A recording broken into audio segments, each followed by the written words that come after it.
Étudions à présent plus attentivement l'intérieur du filtre biosable pour voir comment il fonctionne.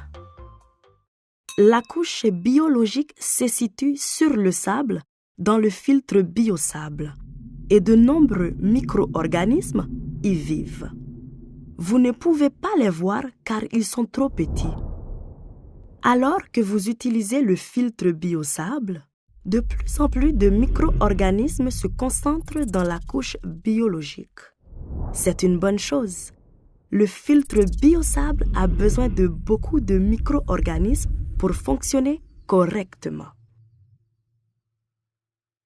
Mais certains micro-organismes appelés agents pathogènes sont dangereux et nous rendent malades.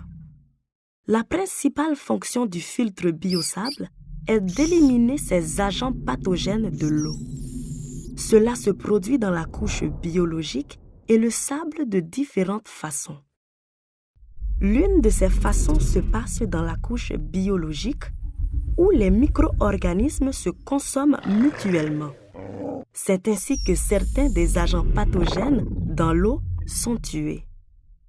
Lorsque vous installez le filtre biosable, il n'y a aucun micro-organisme dans la couche biologique et peu d'agents pathogènes sont tués.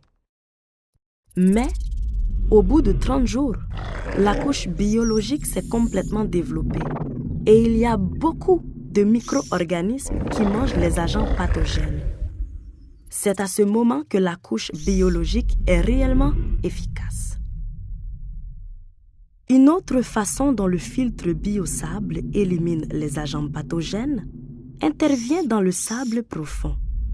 Certains agents pathogènes se retrouvent piégés entre les petits grains de sable, où ils se fixent au sable. La plupart des agents pathogènes restants meurent. Vous devriez maintenant comprendre comment la couche biologique et le sable éliminent les agents pathogènes de l'eau.